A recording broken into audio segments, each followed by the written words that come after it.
Assalamualaikum warahmatullahi wabarakatuh. Hai, apa kabar semuanya? Di video kali ini saya akan menyampaikan informasi yang baik, informasi kabar yang menyenangkan bagi KPM-KPM yang sudah beberapa tahap tidak masuk bansosnya. Karena baru sekitar beberapa menit yang lalu, saya mendapatkan informasi dan tentunya ini bukan hanya di wilayah saya, tapi menyeluruh di seluruh Indonesia. Ternyata ada penambahan penerima bantuan sosial, program Keluarga Harapan, BPNT dan juga BLT BBM yang dicairkan secara langsung melalui kantor pos secara tunai. Nah, kabar ini saya dapatkan langsung dari pimpinan kantor posnya. Jadi ada beberapa dalam satu wilayah itu lumayan besar ya, lumayan banyak, ya jumlahnya sampai ratusan dalam satu wilayahnya. Jadi buat KPM semuanya yang merasa selama ini bansosnya sudah lama tidak masuk, jangan berkecil hati karena masih ada kemungkinan Anda bisa mendapatkan bantuan sosial selagi Anda dinyatakan masih layak untuk menerima bantuan sosial. Jadi kepada semuanya pastikan nonton video sampai habis ya, karena di video kali ini saya akan membahas KPM-KPM yang kriterianya seperti apa saja yang akan masuk aktif kembali datanya sebagai penerima bantuan sosial. Walaupun sudah beberapa tahap tidak masuk lagi. Dan KPM yang seperti apa juga yang menjadi KPM tambahan, KPM baru di tahap ini, di akhir tahun ini. Pastikan nonton video sampai habis.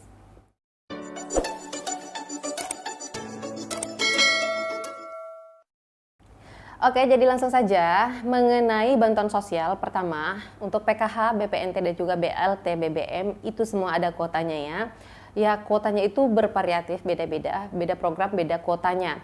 Jadi, pada penyaluran bantuan sosial yang tahap 4 ini atau di akhir tahun ini, apabila itu belum memenuhi kuotanya, maka masih akan selalu ada penambahan. Adapun sumber data, yaitu tetap masih berasal dari data terpadu kesejahteraan sosial. Jadi, nama-nama KPM ini tidak bisa nama warga baru yang diusulkan baru, yang namanya belum terdata di DTKS atau data terpadu kesejahteraan sosial. Karena menurut peraturan yang berjalan sekarang, setiap penerima bantuan sosial entah itu dari APBN atau APBD, dari pusat atau dari daerah, semuanya harus terdata di dalam data terpadu kesejahteraan sosial. Nah, saat ini ada penambahan baru, KPM baru, yaitu sebagai validasi by system. Tapi ternyata setelah saya cek-cek, ternyata di dalam jumlah KPM yang saya terima itu ada beberapa KPM yang mana tadinya itu adalah peserta KPM lama, peserta PKH dan BPNT lama, tapi selama beberapa tahap, di tahap 1 khususnya tahun 2022 ini, tahap 1, 2, dan 3, bansosnya itu tidak masuk dan ternyata masuk di tahap 4 ini. Kenapa KPM yang sudah lama tidak masuk bansosnya ini bisa masuk lagi di tahap 4 ini?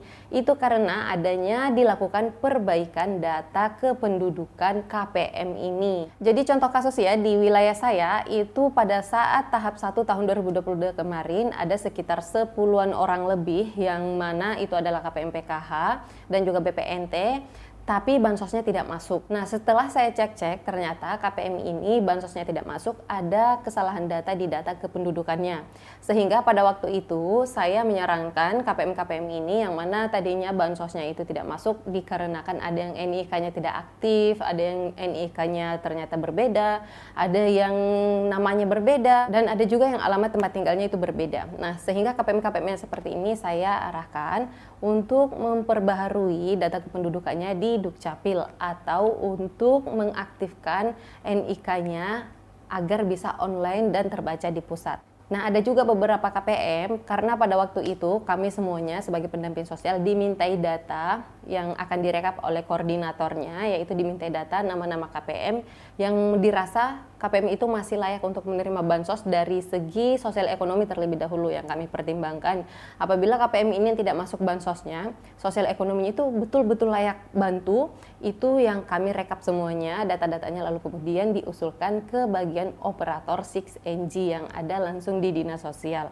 Nah, nama-nama itulah yang kami serahkan, lalu kemudian dilakukan pemutakhiran data di bagian 6NG juga yang nanti akan masuk ke dalam data terpadu kesejahteraan sosial. Tapi ada sekitar lebih 10 orang yang saya usulkan, namun hanya ada 3 orang saja yang berhasil masuk di tahap 4 ini. Nah, setelah saya amati, dari 3 orang ini, di antara 10 orang yang saya usulkan, hanya ada 3 orang yang keluar terlebih dahulu. Setelah saya amati, ternyata KPM KPM yang keluar namanya di tahap 4 ini adalah KPM yang benar-benar layak untuk menerima bantuan sosial. Yang pertama, KPM ini ternyata adalah KPM yang statusnya sebagai kepala keluarga. Jadi KPM ini sudah meninggal suaminya, lalu kemudian yang berstatus sebagai kepala keluarga atau tulang punggung di dalam keluarganya yaitu KPM ini, tapi masih memiliki komponen. Nah, inilah yang diprioritaskan, yang didahulukan datanya keluar. Dan dari segi sosial ekonominya juga, dari segi sosial ekonominya ini tuh dibandingkan dengan KPM-KPM lain yang saya usulkan, ternyata KPM yang didahulukan keluar namanya adalah KPM yang benar-benar sosial ekonominya itu bisa dibilang memprihatinkan banget dibandingkan dengan yang lainnya. Tapi tidak menutup kemungkinan bagi semua KPM yang pernah diusulkan balik atau dimutakhirkan datanya kembali di bagian data terpadu kesejahteraan sosial, itu kedepannya akan masuk lagi. Nah, jadi kesimpulannya untuk KPM-KPM yang pernah mendapatkan bansos lalu kemudian bansosnya terputus, itu sebenarnya bisa dimutakhirkan, bisa diusulkan kembali agar bisa mendapatkan bantuan sosial lagi. Karena semua ini sudah ada dijelaskan di dalam Peraturan Menteri Sosial Republik Indonesia, yaitu di Kemensos nomor 150/HUK/2022, yaitu tentang tata cara proses usulan data serta verifikasi dan validasi data. Di dalam surat ini semuanya ada dijelaskan bahwa pemutakhiran data atau pengusulan data itu dapat dilakukan setiap bulan, setiap tanggal 14 setiap bulannya sampai dengan 1 hari sebelum bulan itu berakhir. Contoh, tanggal mulai pemutakhirannya itu dibuka mulai tanggal 14 Desember dan akan berakhir pada tanggal 30 Desember atau tanggal 29. Ya, sehari sebelum hari H pada bulan itu. Jadi setiap bulan itu ada dibuka peluang, ada dibuka kesempatan untuk bisa memutakhirkan data-data KPM, untuk bisa mengusulkan nama-nama KPM baru yang dirasa layak untuk menerima bantuan sosial. Dan begitu juga dengan sebaliknya, untuk memutakhirkan data-data KPM yang ternyata tidak layak lagi menerima bantuan sosial, tapi ternyata namanya masih terdaftar aktif sebagai penerima bantuan sosial. Dan siapa yang berhak untuk memutakhirkan data-data ini? Nah, sebenarnya ini wewenangnya kembali kepada desa atau kelurahan setempat. Ini bagi pengusulan-pengusulan baru untuk KPM-KPM baru, atau untuk menonaktifkan KPM-KPM yang sudah tidak layak menerima bansos lagi tapi ternyata masih menerima bansos. Nah, yang berhak atau yang memiliki wewenang nonaktifkan KPM atau untuk mengusulkan baru KPM atau untuk memutakhirkan data KPM itu adalah pihak desa atau kelurahan setempat. Nah, namun kami semuanya sebagai pendamping sosial itu juga bisa melakukan usulan bagi KPM-KPM yang tadinya aktif lalu kemudian tidak aktif lagi datanya, mungkin karena disebabkan seperti datanya ada yang tidak padan, itu bisa dilakukan perbaikan data lalu kemudian mengajukan usulan agar KPM ini dimutakhirkan datanya di bagian DTKS lewat operator 6NG atau akun supervisor yang ada di dinas sosial masing-masing wilayah. Oke, itu saja informasi yang dapat saya sampaikan di video kali ini. Jadi buat KPM yang saat ini sedang diinformasikan oleh pendamping sosialnya untuk mengambil bantuan sosialnya di kantor pos, segera diambil ya, dengan syarat untuk datang ke kantor pos cukup membawa IKTP asli dan boleh diambil di kantor pos manapun selagi itu masih berada di dalam satu kabupaten. Dan untuk batas pencairannya, untuk sementara info yang kami dapatkan di seluruh Indonesia itu sampai dengan tanggal 20 Desember ini.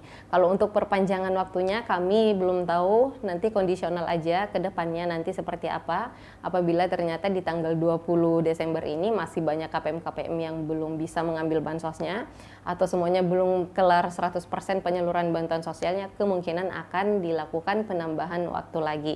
Tapi saya sarankan bagi KPM yang tidak berhalangan silakan langsung diambil bantuan sosialnya. Karena kenapa? Kalau Anda terlambat mengambil bansosnya, setelah batas waktu yang sudah ditentukan ternyata Anda namanya itu masih ada di dalam sebagai daftar yang belum mengambil bansos, maka Anda akan tercatat di dalam list sebagai KPM yang kemungkinan tidak begitu membutuhkan bantuan sosial. Karena kenapa? Karena untuk mengambil bansos aja ya lama, nggak langsung cepat tanggap ya. Jadi ya kami pikir berarti Anda itu tidak begitu butuh bantuan sosial. Karena siapapun itu kalau merasa butuh dia pasti akan cepat tanggap, dia pasti akan berusaha untuk langsung mengambil bansosnya. Ya saya juga demikian, kalau misalnya saya akan dikasih rezeki, ya namanya rezeki saya harus berlari, ngejar untuk mengambilnya. Apalagi kalau rezekinya sudah ada di depan mata. Jadi harus segera diambil ya untuk bansosnya dan segera dimanfaatkan sesuai dengan peruntukannya. Ini bagi KPM-KPM yang dikabari oleh pendamping sosialnya ya, karena tidak semua KPM yang sudah diajukan kembali, bagi KPM yang tidak masuk bansosnya sekitar beberapa tahap, lalu kemudian di tahap 4 ini masuk lagi, itu belum menyeluruh, belum semuanya berhasil aktif lagi datanya sebagai penerima bantuan sosial. Buat yang lainnya yang belum dikabari oleh pendamping sosialnya mohon bersabar, dan bagi yang sudah dikabari harus segera dicairkan bansosnya, harus segera ke kantor pos untuk mengambil bansosnya. Oke, terima kasih banyak yang sudah menonton video ini sampai habis. Semoga video ini bermanfaat. Mohon maaf apabila ada penyampaian saya yang kurang berkenan di hati. Terima kasih banyak yang sudah menonton video ini sampai habis, dan sampai ketemu lagi dan saya di video selanjutnya. Wassalamualaikum warahmatullahi wabarakatuh.